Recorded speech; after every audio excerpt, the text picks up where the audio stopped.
Iya. Langsung saja, perkenalkan nama saya Muhammad Alur Rasya dari Prodi Akidah dan Filsafat Islam. Iya. Ya langsung saja Romo. Pertanyaan pertama, menurut Romo, apa yang menjadi penyebab utama bagi umat, khususnya orang muda Katolik, yang memilih untuk menjauh dari gereja atau bahkan berpindah agama? Tolong diulang apa tadi? Menurut Romo, apa yang menjadi penyebab utama bagi umat, khususnya umat muda Katolik, yang memilih untuk menjauh dari gereja atau bahkan berpindah agama? Ya.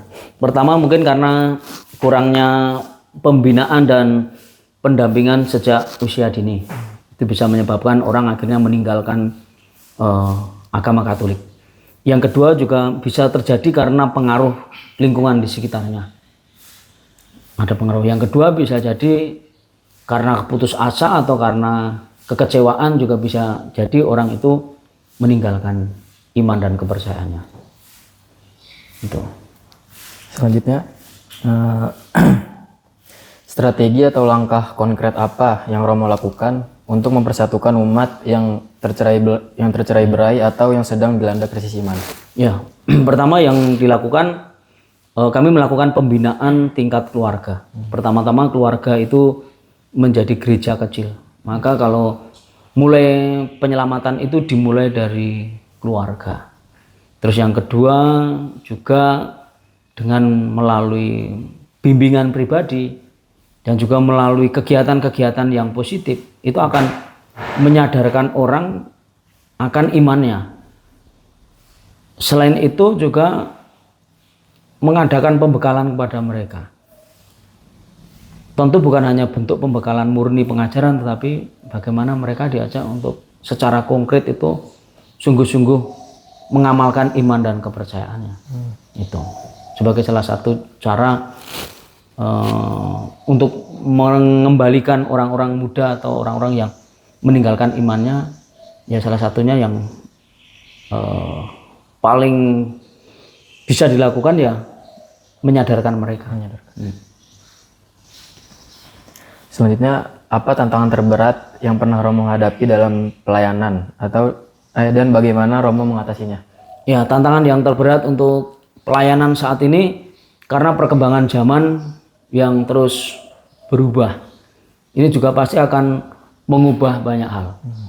Lalu situasi politik yang tidak menentu, belum politik global yang seringkali terjadi perubahan-perubahan yang di luar dugaan kita. Ini kan akan membuat kita, terutama para pemimpin agama ini kan, bagaimana untuk mengarahkan dan mengendalikan umatnya ini kan juga mengalami situasi yang tidak mudah.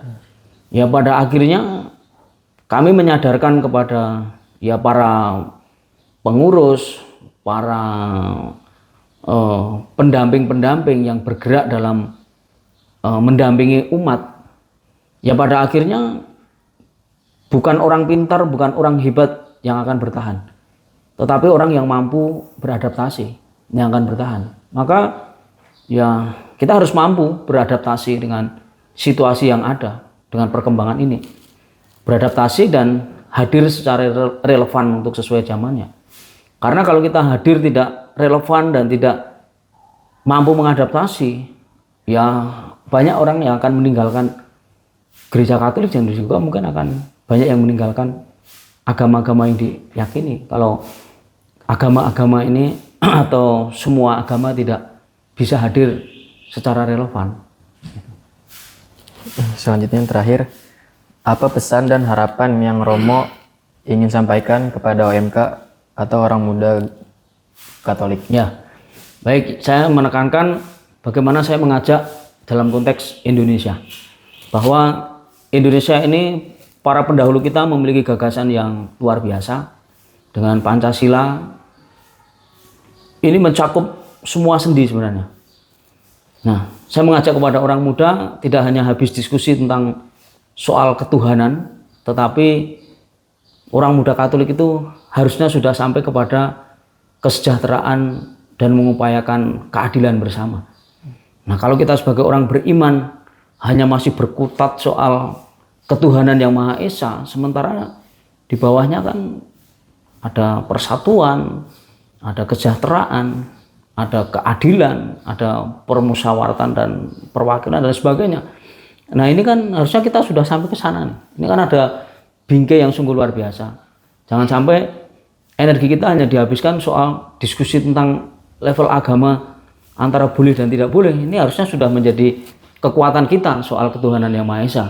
Nah, setelah Pancasila itu kan satu ketuhanan yang Maha Esa, dua kemanusiaan yang adil dan beradab, tiga persatuan Indonesia, empat kerakyatan yang dipimpin oleh hikmat dalam permusyawaratan perwakilan, dan lima keadilan sosial bagi seluruh rakyat Indonesia.